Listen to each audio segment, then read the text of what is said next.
Good afternoon. I think we are in about 4 or 5 episodes.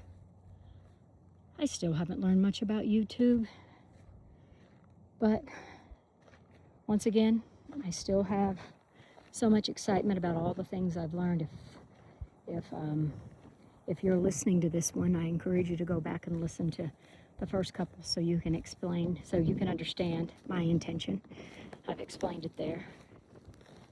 The next topic that I started learning about and practicing as a part of my daily life was labeling. Eckhart Tolle talks about this in the podcast series I mentioned in my previous short video, A New Earth.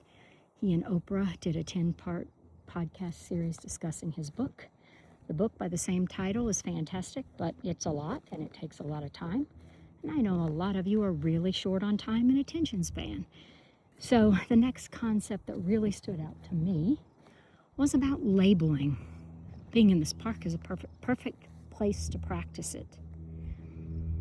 The mind kind of captures images and people and situations, and we filter it through all of our own individual filters, and we condense it down to something that's limiting and bite-sized. We interpret it a certain way, and that's how we move forward. Oftentimes, I think those thoughts and labels are quite limiting because we're only one human with one lifetime, one set of experiences, and to limit the universe and everything that's out there to what my mind can fathom or understand is quite limiting, and it's not accurate at all. My mind thinks it is. When I judge something, my mind thinks that the labels that I put on things